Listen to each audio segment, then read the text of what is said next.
Mesdames, Messieurs, bonsoir. Voici les titres du journal.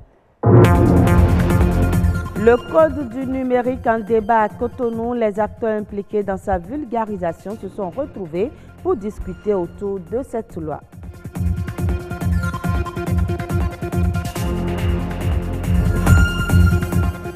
Demain 10 janvier, c'est la fête des religions endogènes au Bénin. Plusieurs divinités sont à l'honneur.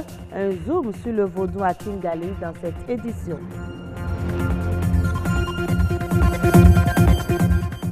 Premier test réussi du train express à Dakar, test concluant selon les autorités qui qualifient cette première opération de circulation du train en électrique d'une réussite exceptionnelle.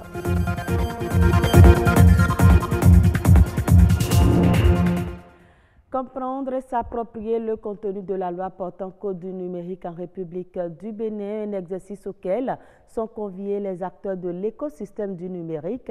L'objectif est de renforcer leur connaissance sur les différentes dispositions du code. Reportage Ulvaeus Balogun. Un immense code, celui du numérique. Un paquet de 647 articles qui régissent le secteur du numérique pose le contexte et fait évoluer le Bénin dans un cadre rassurant de l'utilisation du numérique. Un tel secteur, vous devez vous en douter, génère des intérêts, source potentielle de conflits et appelle tout court à être organisé. Et l'organisation, sous quelque forme que ce soit, se traduit par un cadre réglementaire et législatif. Il y a des principes fondamentaux sur lesquels ce code se fonde pour pouvoir apprêter le cyber-environnement, le cyberespace qui est cet espace dématérialisé et sans frontières. C'est pourquoi cette rencontre se veut donc la première activité de vulgarisation du code du numérique à travers le cadre réglementaire pour mieux appréhender son impact et les changements sur l'usage et l'outil numérique. C'est un document qui va nous permettre d'avancer dans différents domaines, que ce soit la dématérialisation, que ce soit le e-commerce, que ce soit la cybersécurité. Et donc, nous permettre d'évoluer dans un cadre qui, même si rien n'est jamais parfait, qui est suffisamment complet pour garantir une évolution du numérique, une maturité du numérique, un progrès de la maturité du numérique au Bénin qui est nécessaire pour notre développement. Ce que j'espère que nous allons voir aujourd'hui à travers les différents ateliers, c'est réellement comment parler de ce texte, comment diffuser les messages, comment utiliser ce texte de manière à ce que cette transformation que nous appelons de nos voeux se fasse dans les meilleures conditions pour le secteur du numérique, mais en fait pour l'ensemble des secteurs de notre vie et de nos activités. Avec le code du numérique, c'est la transformation de la société qui va inclure cette nouvelle composante dont l'impact est indéniable. Ce code a toujours été une source d'inspiration, une source de discussion diverses autour, je vais dire, de notre politique et de notre stratégie sectorielle. Ce code du numérique est important parce que cela hisse notre pays au rang de ces pays où la question de la prédictabilité du secteur ne se pose plus. C'est-à-dire qu'aujourd'hui, tout investisseur, toute entité ou structure qui a envie de venir embrasser l'un des secteurs de l'économie numérique, aussi bien dans le domaine des communications électroniques que dans le domaine, disons, des services innovants, eh bien, toutes ces structures, toutes ces entités savent à quoi s'en tenir. L'ambition est donc de porter loin le code du numérique. Un engagement pris pour réduire les risques liés à l'utilisation du numérique au niveau de chaque citoyen. Mieux, le code entend instaurer un climat de confiance autour des usages du numérique. Le Bénin célèbre demain 10 janvier la 27e édition de la fête des religions endogènes, une occasion de révéler au monde un pan de la culture béninoise. Dans le panthéon du Bénin, il existe plusieurs divinités. Nous nous intéressons aujourd'hui à la divinité Atingali, ses rituels, ses interdits et son apport pour les adeptes. Enoch Rompati. Il existe plusieurs types de vaudou qui sont respectés et vénérés par des adeptes au Bénin. Au nombre de ceux-ci, on peut citer le vaudou Atingali, le vaudou Tronkpito Deka, le vaudou Hebiosu, le vaudou Dan. Ils sont nombreux et chacun avec ses réalités. Réalités qui concernent les rituels, interdits et comportements vestimentaires.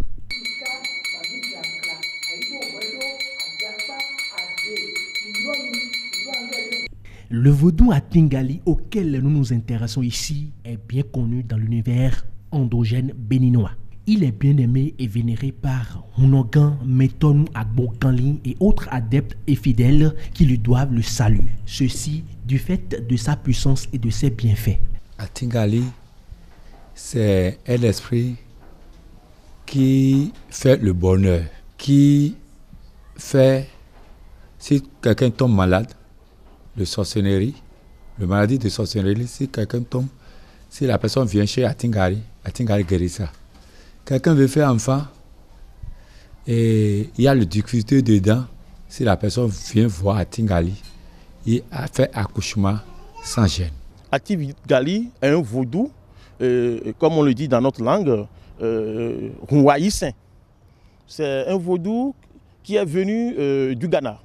C'est le vaudou des Haoussa qu'il adore et avec il fait des sacrifices cérémoniels, des rites, tout ça là haute. Le domaine de définition du vaudou Atingali est la lutte contre la sorcellerie. Notre culte, ce n'est pas le culte qui tue les gens, ce n'est pas le culte qui fait le gris-gris. Donc si ils ont resté fidèles, je crois que tout doit aller comme il veut. Et les nombreux sacrifices et offrandes qui se font chaque année visent à renforcer cette lutte. Plusieurs objets matériels comme la bougie blanche, le parfum, la cola, la toile blanche, les sucreries et autres aident à accomplir cette mission. En prélude à la fête du 10 janvier, ce grand prêtre lève un coin de voile sur le rapport qui existe entre le vaudou Atingali et la déesse des eaux. Atingali et Mami, c'est la même chose. Quand on dit Atingali, il y a plusieurs esprits dedans. Donc, il y a le Atingali, il y a Tchenche, il y a Boto, il y a Kaya, il y a Mami, il y a Frane Agbokani, il y a Agbadjon aussi. Il y a beaucoup d'esprits dans l'Atingali. Atingali est le dérivé de Dan, parce que c'est l'ensemble des esprits qui forment vaudou. Et le vaudou est un réceptacle des esprits. Ce réceptacle-là qui est vaudou a hébergé des esprits dedans aussi, mais pas en abondance. Et puis, on peut trouver un peu d'esprit Kabbalah. Et bon, esprit un peu goût. C'est ça qui est Atingali. La divinité Atingali, ici représentée, possède 3 têtes, 6 mains et 2 pieds. Aujourd'hui, cette divinité est gardée et protégée par Hunogan Agbokanli Metonu. Ce grand prêtre a la lourde responsabilité de l'installer chez les initiés qui en expriment le désir. Et nous parlons toujours religion endogène, les revenants communément appelés Egungun par les Yoruba et Kuvito par les Goum et le Tronkpetove sont 2 divinités vénérées au Bénin.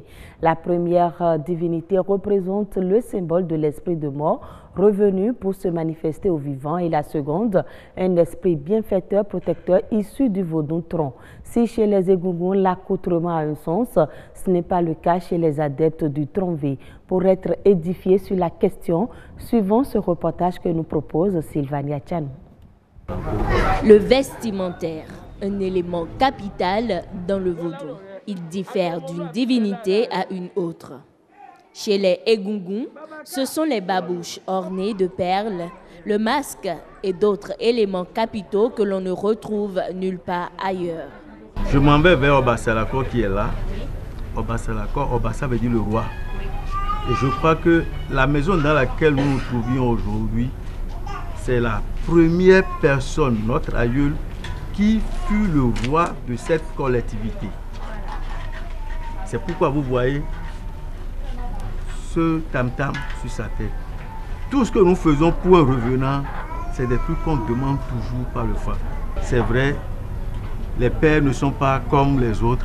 On a voulu donner un peu de look à l'accoutrement. C'est ça que tu es en train de voir vis-à-vis du poteau. Cependant, ces éléments qui les caractérisent sont également signes de distinction selon le grade et le rang. Les jumeaux représentent beaucoup de choses dans la maison.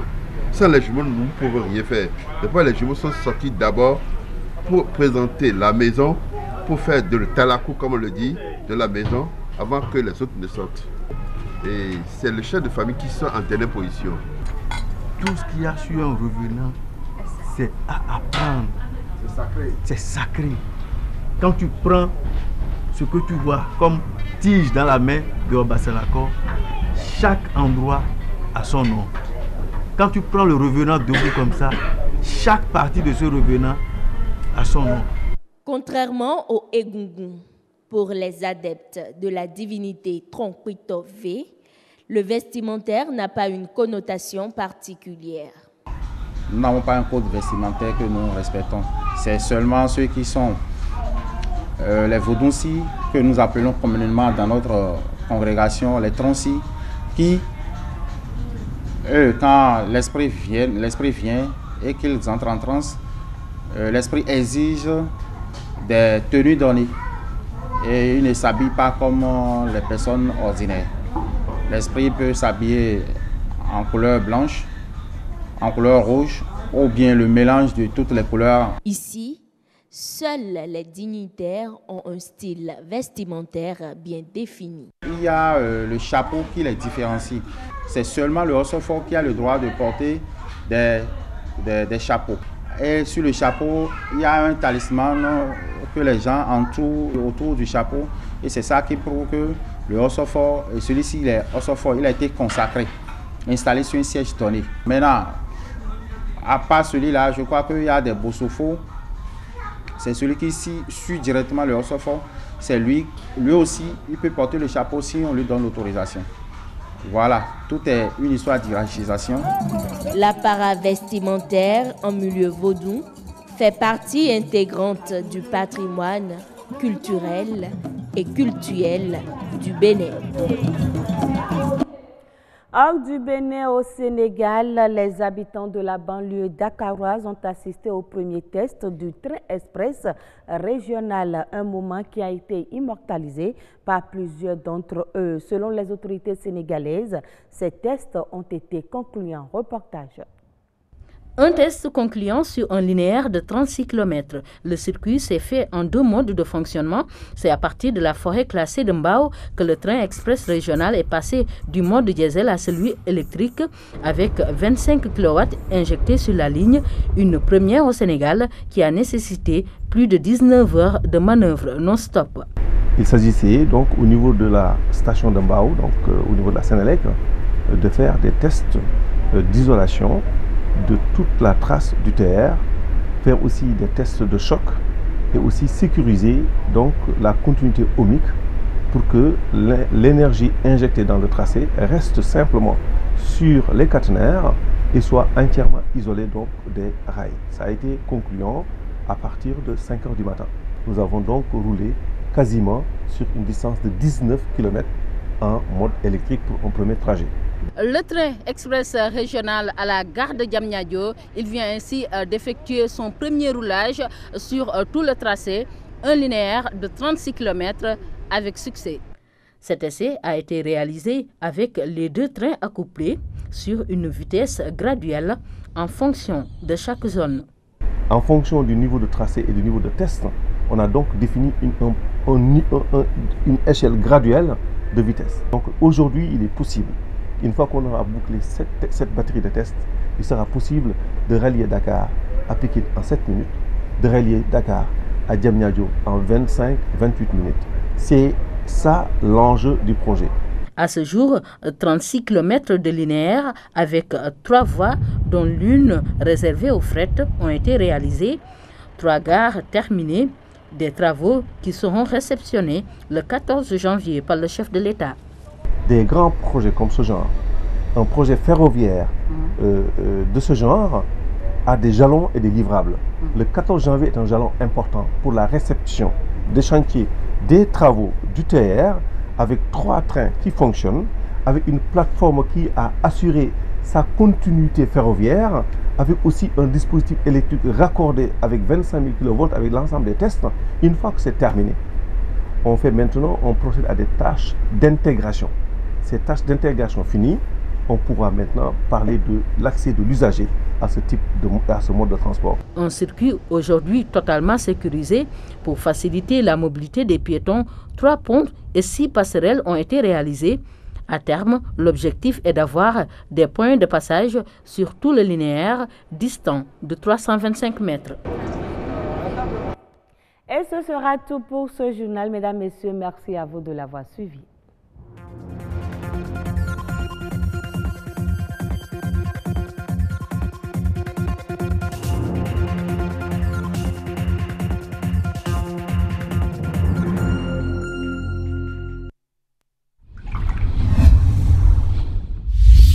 Pour parler de l'épargne, il faudrait que nous puissions convoquer 2 concepts importants, le revenu et la consommation. Peut-on espérer une élimination définitive des sachets plastiques? Quand vous dites que chacun est né avec son travail, est-ce parce que vous n'êtes pas né avec le journalisme qu'au fil du temps, vous avez laissé le métier de côté? Au-delà de la production d'énergie, le taux d'électrification reste encore faible. Par rapport aux réformes dans le secteur du tourisme, comment est-ce que vous voyez ça? Je dis souvent que l'entretien sur BB24, c'est tous les dimanches à 22h, les lundis à 10h, à 16h30 et à 23h. S'exprime à travers une consultation du FA.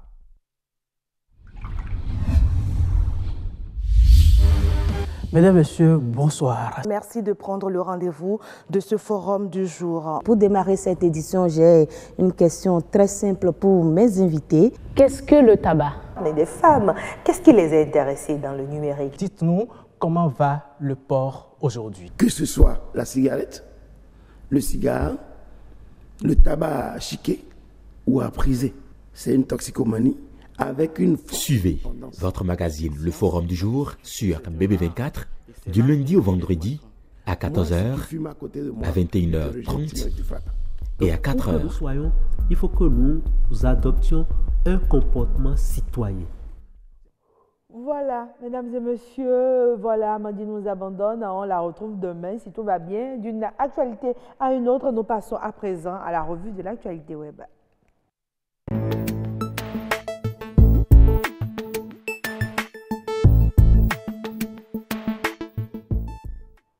Voilà, la revue de l'actualité web se fera ce soir avec Adonis Bohon qui est déjà là. Adonis, bonsoir. Bonsoir Niat. Comment vous allez? Je vais à pied. Alors vous nous ramenez quoi? Eh bien, nous avons d'abord la surprise générale, le directeur de la Banque mondiale, l'américain Kim Hong-Kim, qui a démissionné à la surprise générale. Et comment est-ce que la toile a accueilli cette information? Eh bien, c'est fait dans un communiqué, que préside la banque. Kim Hong-Kim, président de la Banque mondiale, après 6 années après avoir dirigé cette banque, a annoncé qu'il va rejoindre une société d'investissement et se focaliser sur les investissements dans les infrastructures dans les pays en développement. Il faut rappeler que la direction de la Banque mondiale, c'est les Américains qui le désignent et le FMI, ce sont les Européens qui le désignent. Donc, il faut souligner que sont focalisés sur Donald Trump qui avait critiqué notre président, ex-président, de beaucoup plus octroyer des investissements et des prêts vers la Chine. Ah, d'accord. Oui. Alors maintenant, on aura peut-être une autre façon de voir les choses au niveau de la Banque mondiale. Peut-être. Est-ce que les internautes sont inquiets?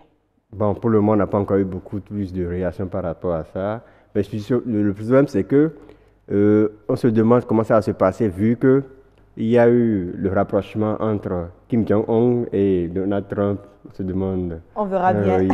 Il faut rappeler que le Kim Hong-Kim a 59 ans et sa démission va intervenir le 1er février prochain et il sera remplacé par Kristalina Georgieva, directrice générale de la Banque mondiale. Parce que le mandat de l'Américain va durer jusqu'en 2021. Ah, d'accord. Donc elle va assurer l'intérim en attendant. Jusqu'en 2021. Bonne nouvelle pour elle donc. Comme on le dit, le malheur des uns fait le bonheur des autres. Alors, Adonis Boron, quelle autre information nous avons? Eh bien, normalement, dès la prochaine mise à jour de WhatsApp sur vos téléphones, vous devez constater, dans vous, les amateurs et amatrices de statut WhatsApp des publicités. Eh bien, malgré la volonté des fondateurs de WhatsApp de ne jamais diffuser des publicités dans leur application, la maison mère Facebook qui a racheté WhatsApp a décidé autrement. Il l'avait annoncé depuis bientôt 1 an, mais ce sera bientôt chose faite dans les prochains statuts, dans les prochaines mises à jour de WhatsApp. La décision qui a été prise par Facebook est bien entendu financière. Tout l'intérêt de monétiser WhatsApp est d'en faire une application rentable. Ben, il faut souligner que les fondateurs, Brian Acton et Jankoum, désapprouvent en effet cette initiative et ils avaient un temps, en outre dernier, démissionné pour cela. D'accord. Mais est-ce que les utilisateurs de WhatsApp ont attendu cette information avant de commencer par faire de la publicité sur les statuts? Le problème, c'est que ça va devenir un peu comme YouTube. Quand vous cliquez sur une vidéo, vous devez attendre 3 ou 4 minutes. Pardon, 3 ou 4 secondes, voire 10 secondes avant de pouvoir avoir les statuts de vos amis. Mais est-ce que ce sera toujours aussi intéressant, hein? On se demande. On se demande, puisque excusez-moi le terme, il y a des amis qui aiment les statuts chapelets.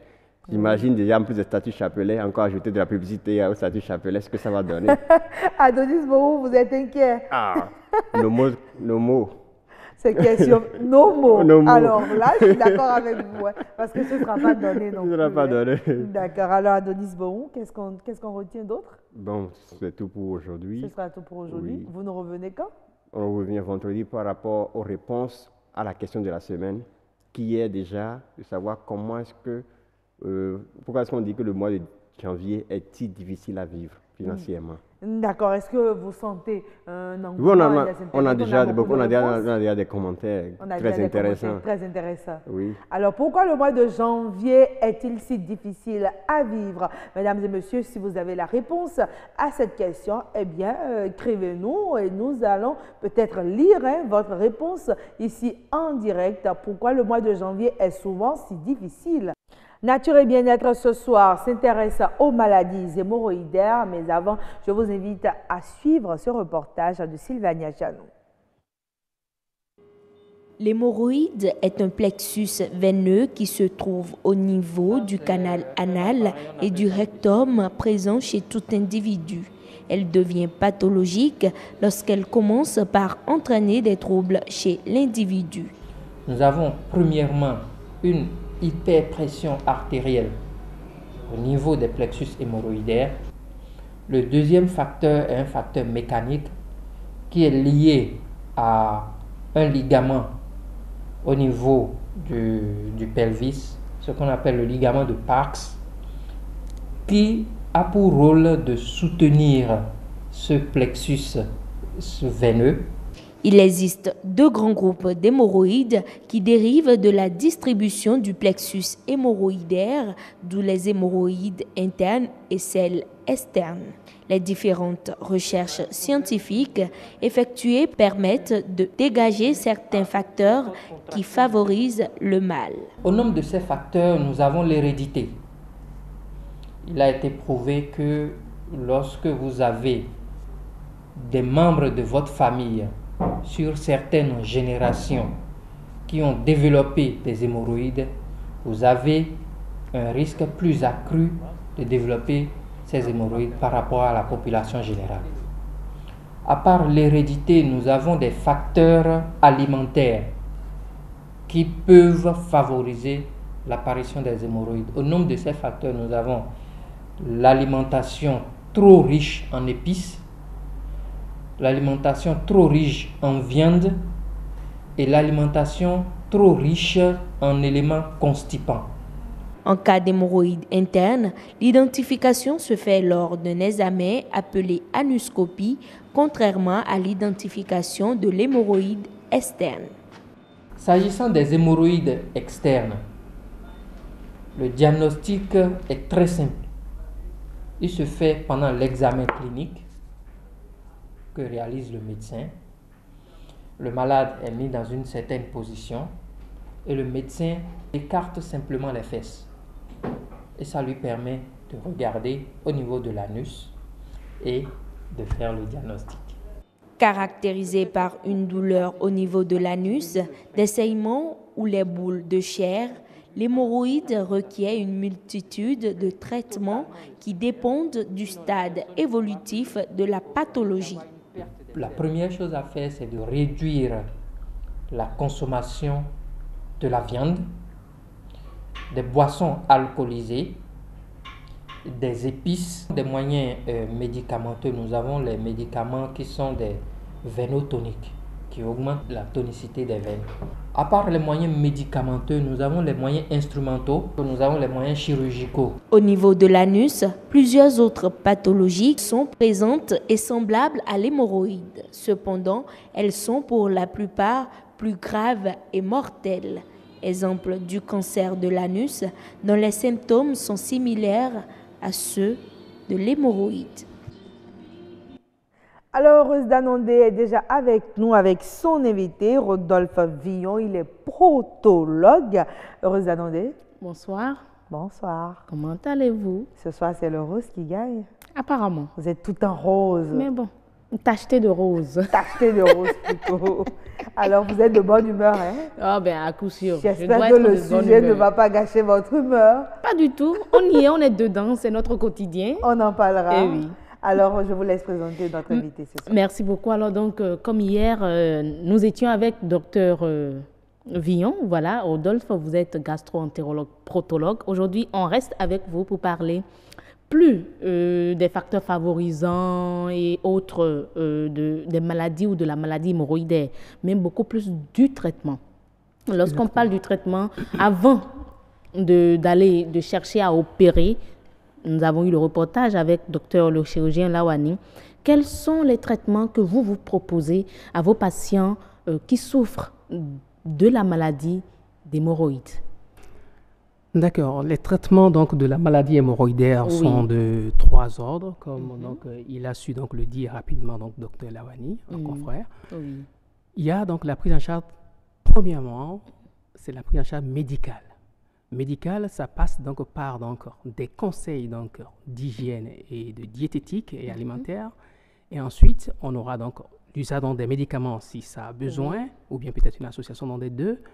Et c'est après ça qu'il faut aller donc à un traitement instrumental qui est nouveau, bien sûr, mais pratiqué donc depuis quelques années aussi au Bénin, avant donc éventuellement donc d'aller à la chirurgie. Donc ce qui est réservé donc pour la chirurgie, ce n'est que donc les 10%. Et si le médecin qui s'y connaît sait bien faire les choses, rarement donc les malades se font aujourd'hui donc opérer donc pour une hémorroïde, pour une maladie hémorroïdaire. Ce n'est pas la chirurgie n'est pas systématique. Non.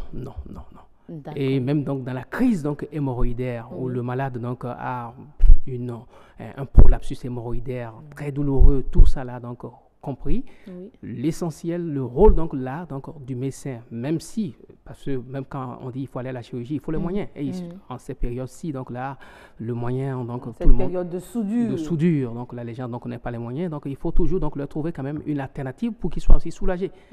Et quelles sont ces alternatives que vous proposez? Ces alternatives, c'est d'abord, parce que déjà, prenons donc un malade qui est donc dans la crise. Oui.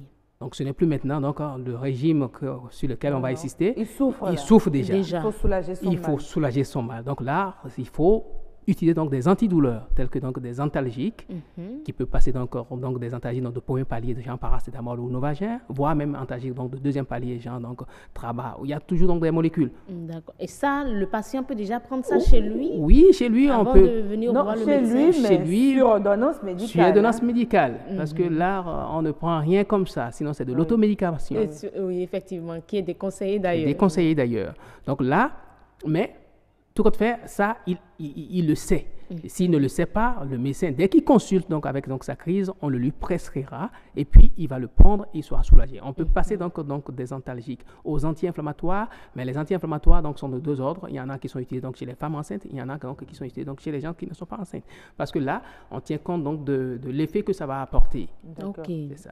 Et on tient compte donc, de l'examen, bien sûr. Donc, il y a donc des maladies hémorroïdaires où c'est œdématie. Donc, il faut donc ces anti-inflammatoires pour baisser, donc, pour diminuer l'œdème. Et tout ça là conduit donc à atténuer donc la douleur ressentie donc par le malade. D'accord, mais moi je me demande, si vous permettez, Rose Danondé, je me demande si on en guérit. Est-ce que le traitement est véritablement curatif ou bien on règle juste quelques symptômes et ce sera cyclique?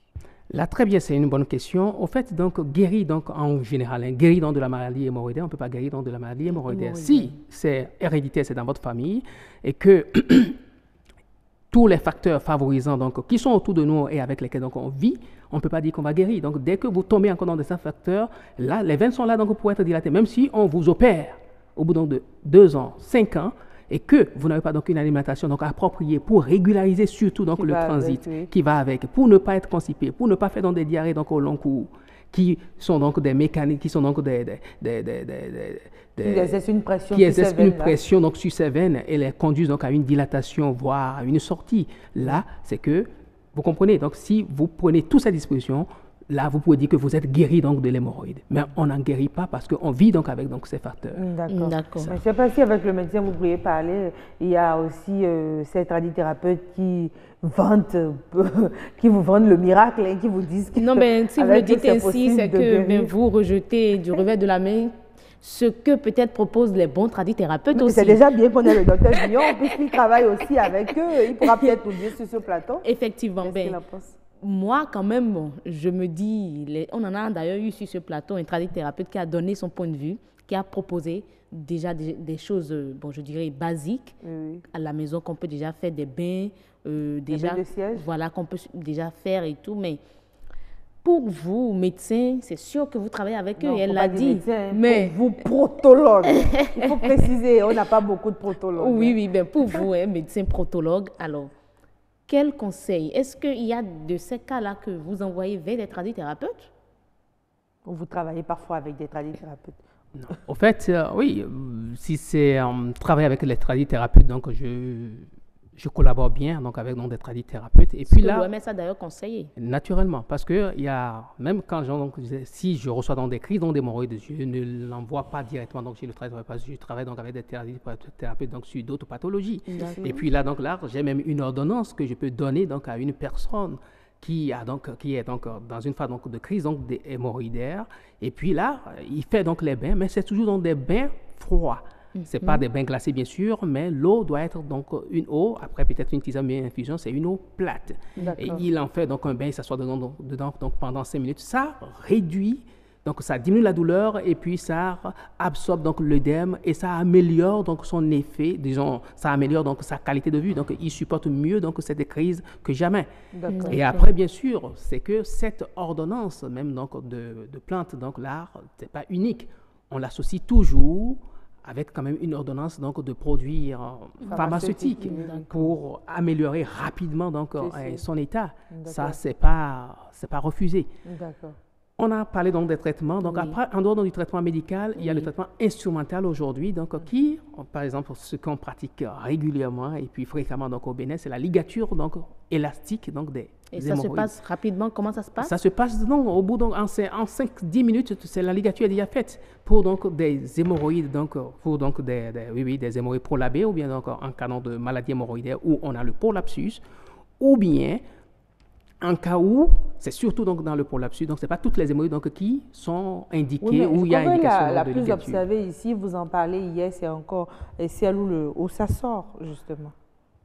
Oui, c'est quand ça sort et que c'est gênant parce que tout le monde donc, ne traite pas, donc c'est pas forcé. C'est quand c'est symptomatique. Quand c'est symptomatique, c'est que tu portes donc cette maladie hémorroïdaire, peut-être que c'est déjà turgescent, mais turgescent, ça ne te fait pas mal, ça ne te gêne pas, tu n'as pas besoin de traiter. Ah, d'accord. Mais quand tu vois que cette zone, tu en as besoin. Donc c'est là où on peut consulter. C'est là, non, même déjà l'autre, il faut déjà consulter pour que le médecin te dise, après examen donc, clinique, et puis donc, un examen donc, qu'on appelle donc, anuscopie chez nous, pour faire la part. D'ailleurs, on fait un examen plus long, on va jusqu'au donc, sigmoïde, donc plus loin donc, dans le rectum, et après le rectum, on voit le sigmoïde, pour s'assurer que ce n'est pas autre chose qui fait prolaber l'anus, que ce n'est que les hémorroïdes. Il faut toujours faire la part donc, des maladies, surtout le cancer, qui peut être là aussi, et tu vas pousser donc, sur donc, le cancer, et tu vas voir donc, ton derrière prolabé, tu vas croire que c'est les hémorroïdes. Alors que si c'était examiné par un médecin,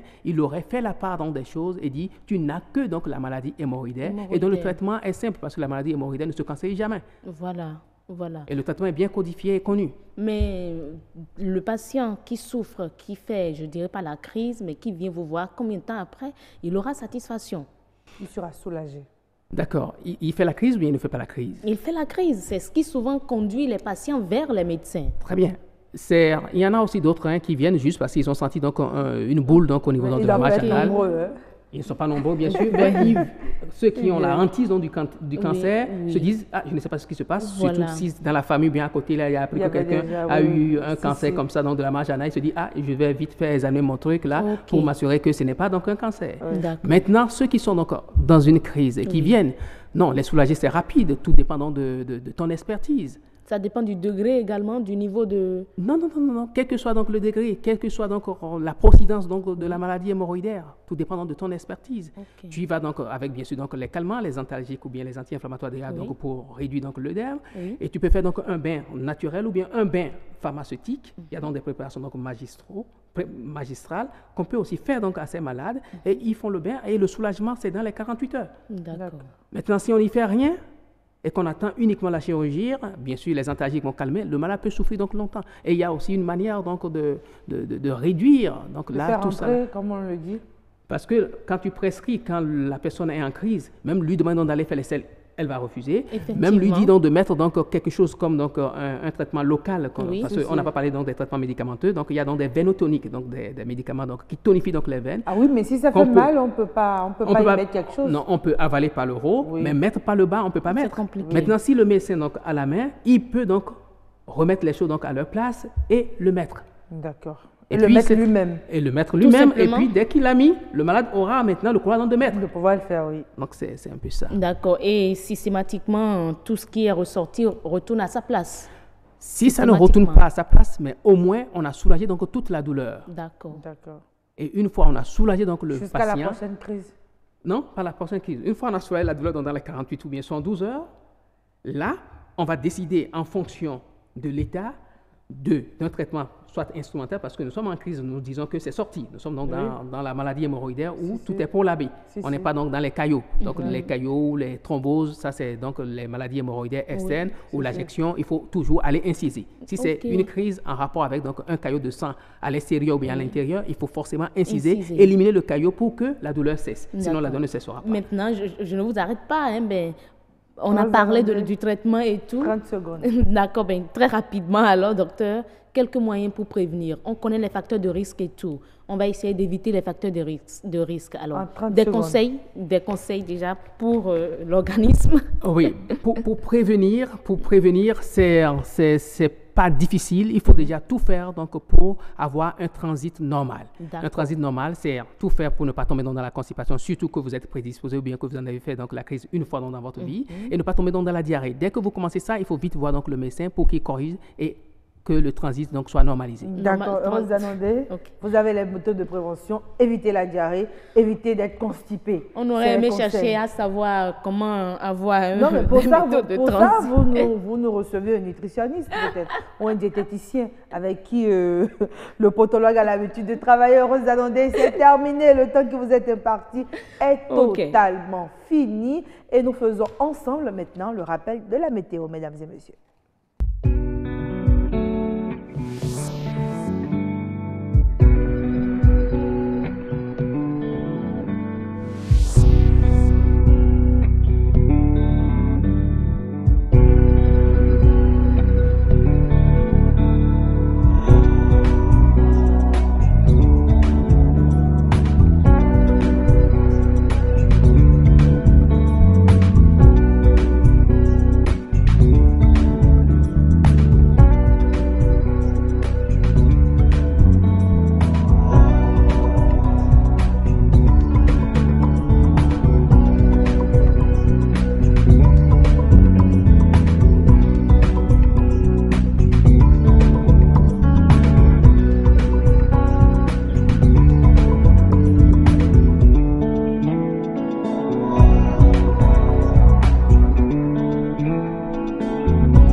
Voilà, mesdames et messieurs, ce soir, nous avons eu 4 rubriques avec le monde agricole. On a parlé de la goyave, nature et bien-être est revenu sur les maladies hémorroïdaires. On a parlé des traitements et des méthodes de prévention. Autant savoir reçu pour vous un expert en business de développement et il a partagé avec nous des astuces justement pour s'assurer de la viabilité de son entreprise.